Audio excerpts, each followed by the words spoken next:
بسم الله الرحمن الرحيم. الحمد لله رب العالمين، والعاقبة للمتقين، والصلاة والسلام على سيد الأنبياء والمرسلين وعلى آله وأصحابه أجمعين. أما بعد، فأعوذ بالله من الشيطان الرجيم. بسم الله الرحمن الرحيم. ألم تر إلى الذين نافقوا يقولون لإخوانهم الذين كفروا من أهل الكتاب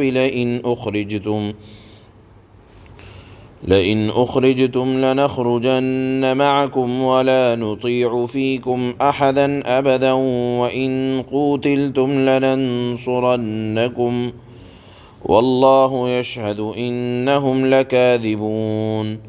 لئن أخرجوا لا يخرجون معهم ولئن قوتلوا لا ينصرونهم ولئن نصروهم ليولن الأدبار ثم لا ينصرون.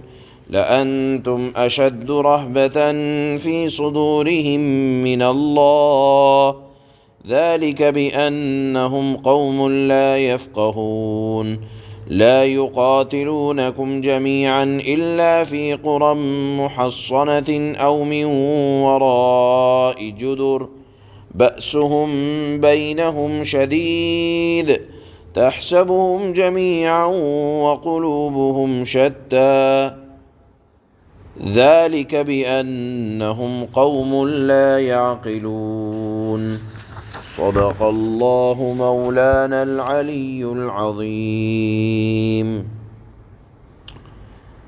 آپ حضرات کے بات علم ہے کہ یہ سورہ حشر ہے، اور سورہ حشر کے اکثر واقعات یا اکثر مضامین بنو نذیر کے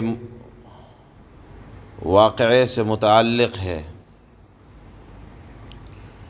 آپ جانتے ہیں بتلایا گیا تھا کہ یہ یہودیوں کا جو قبیلہ مدینہ منورہ سے کچھ فاصلے پر رہتا تھا، اور یہ برابر آپ علیہ السلام کو تکلیف پہنچایا کرتے تھے، اور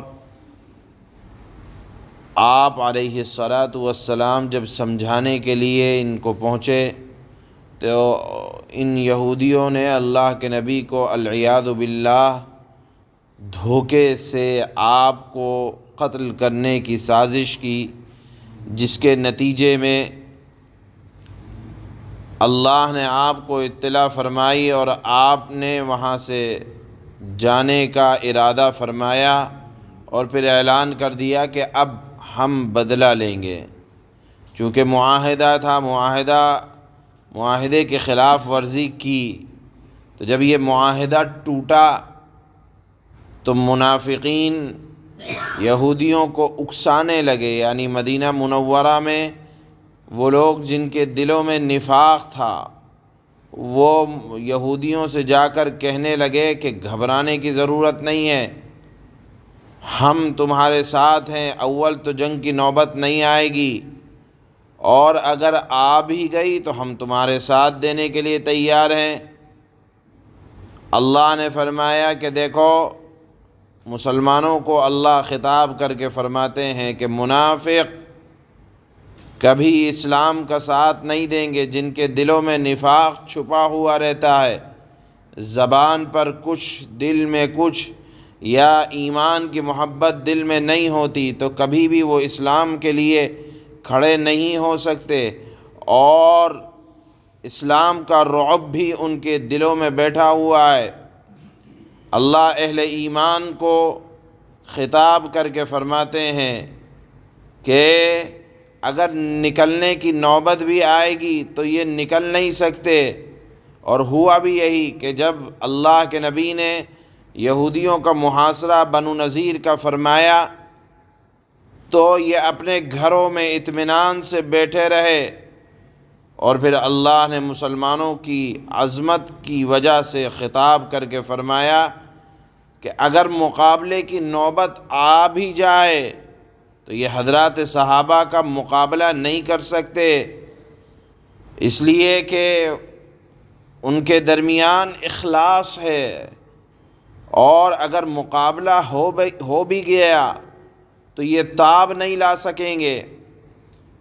بہرحال ہوا بھی یہی، اللہ نے جو پیشین گوئی فرمائی تھی کہ جو منافقین یہودیوں کو اکسا رہے تھے کہ ایسا کرو، مسلمانوں کے خلاف متحد ہو جاؤ، اللہ نے فرمایا کہ ان کا اتحاد کام نہیں آئے گا۔ اور پھر ایک اصول اللہ نے بیان فرما دیا کہ دیکھیں، جو بھی اسلام کے خلاف متحد ہوتا ہے وہ بہرحال ان کے درمیان آپس کی لڑائیاں بہت زیادہ ہوتی ہیں، اور یہ اسلام کے خلاف اگر اتحاد دکھلائیں بھی تو یہ اتحاد کھوکھلا ہوتا ہے۔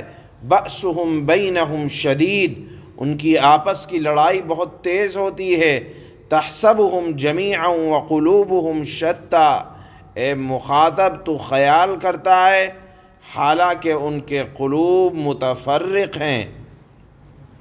لہذا اللہ نے مسلمانوں کو اور آنے والے لوگوں کو، قیامت تک آنے والے لوگوں کو، اللہ نے ایک بات ارشاد فرما دی کہ جو بھی اسلام کے خلاف متحد ہونے کی کوشش کرتے ہیں ان کی آپسی لڑائیاں بہت ہوتی ہیں، خاندانوں میں، قبیلوں میں، اسی طرح آپس کی لڑائیاں ان کے اندر، ان کے دل متفرق ہوتے ہیں، لیکن آپ کو لگے گا کہ یہ لوگ تو سب جمع ہو گئے اسلام کے خلاف۔ اللہ نے فرمایا اسلام کی عظمت ایسی ہے کہ ان کے دلوں میں رعب بیٹھا ہوا ہے۔ یہ پیشین گوئی در حقیقت اللہ نے بنو نذیر کے واقعے سے پہلے بیان فرمائی، اور یہ واقعہ بنو نذیر میں سچا بھی ہوا کہ جب اللہ کے نبی نے ان کا محاصرہ فرمایا تو ان کی یہودیوں کی مدد کرنے کے لیے کوئی بھی نہ آیا، اور منافقین کا نفاق مسلمانوں کے سامنے بھی اور یہودیوں کے سامنے بھی کھل کر آ گیا۔ اور پھر ایک اصول اللہ نے بیان فرما دیا کہ جو بھی اسلام کے خلاف متحد ہوگا تو آپ یہ نہ سمجھے کہ سب ایک ہو گئے، بلکہ ان کے دل آپس میں ان کی لڑائیاں خوب ہیں۔ کسی کے اتحاد کی وجہ سے اسلام کی عظمت کم نہیں ہوتی ہے۔ ایک اصول اللہ نے یہاں آج کی آیت میں بیان فرمایا ہے جو آج کی آخر کی آیت ہے۔ اللہ فرماتے ہیں أَلَمْ تَرَ إِلَى الَّذِينَ نَافَقُوا يَقُولُونَ لِإِخْوَانِهِمُ الَّذِينَ كَفَرُوا مِنْ أَهْلِ الْكِتَابِ لَئِنْ أُخْرِجْتُمْ لَنَخْرُجَنَّ مَعَكُمْ وَلَا نُطِيعُ فِيكُمْ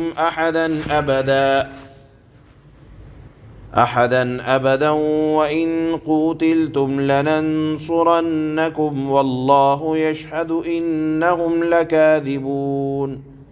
اے مخاطب، کیا آپ نے نہیں دیکھا، یعنی موقع ہے بنو نذیر سے مقابلے کا، اور اللہ کے نبی نے بنو نذیر کے قلعے کو فتح کر لیا۔ اس کے بعد اللہ فرماتے ہیں کہ آپ نے نہیں دیکھا جنہوں نے منافقت سے کام لیا ہے کہ وہ اپنے ان بھائیوں سے جو اہل کتاب میں سے ہیں، اہل کتاب میں سے جن لوگوں نے کفر اختیار کر لیا تھا، ان سے یہ کہتے ہیں کہ اگر تمہیں نکالا گیا تو ہم بھی تمہارے ساتھ نکلیں گے، اور تمہارے بارے میں کبھی کسی اور کا کہنا نہیں مانیں گے۔ گویا کہ لڑائی کے ہونے سے پہلے منافق اکسا رہے ہیں لڑائی پر، اور اگر تم سے جنگ کی گئی تو ہم تمہاری مدد کریں گے۔ اور اللہ گواہی دیتا ہے کہ یہ لوگ، یعنی جن کے دلوں میں نفاق ہوتا ہے، زبان پر کچھ دل میں کچھ، اللہ نے فرمایا یہ لوگ بالکل جھوٹے لوگ ہیں۔ لَئِنْ أُخْرِجُوا لَا يَخْرُجُونَ مَعَهُمْ وَلَئِنْ قُوتِلُوا لَا يَنْصُرُونَهُمْ وَلَئِنْ نَصَرُوهُمْ لَيُوَلُّنَّ الْأَدْبَارَ ثُمَّ لَا يُنْصَرُونَ۔ ایک بات اور سمجھ میں آئی کہ اسلام کبھی لڑائی پر نہیں اکساتا، بلکہ مخالفین، اسلام کے مخالفین کو لڑائی پر، جھگڑے پر اکساتے ہیں۔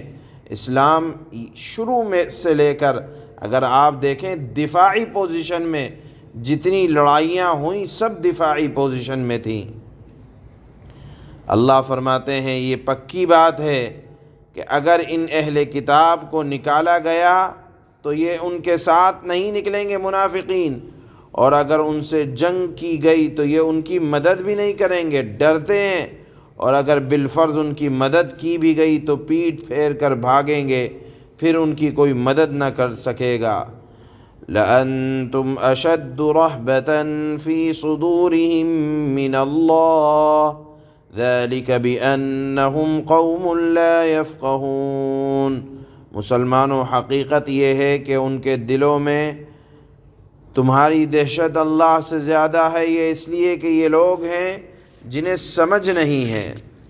لا يقاتلونكم جميعا إلا في قرى محصنة أو من وراء جدور بأسهم بينهم شديد تحسبهم جميعا وقلوبهم شتى ذلك بأنهم قوم لا يعقلون۔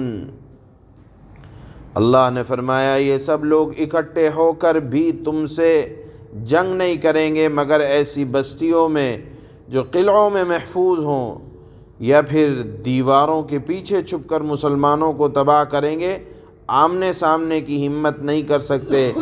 اللہ نے فرمایا ان کی آپس کی مخالفتیں بہت سخت ہیں، تم انہیں اکٹھا سمجھتے ہو حالانکہ ان کے دل پھٹے ہوئے ہیں۔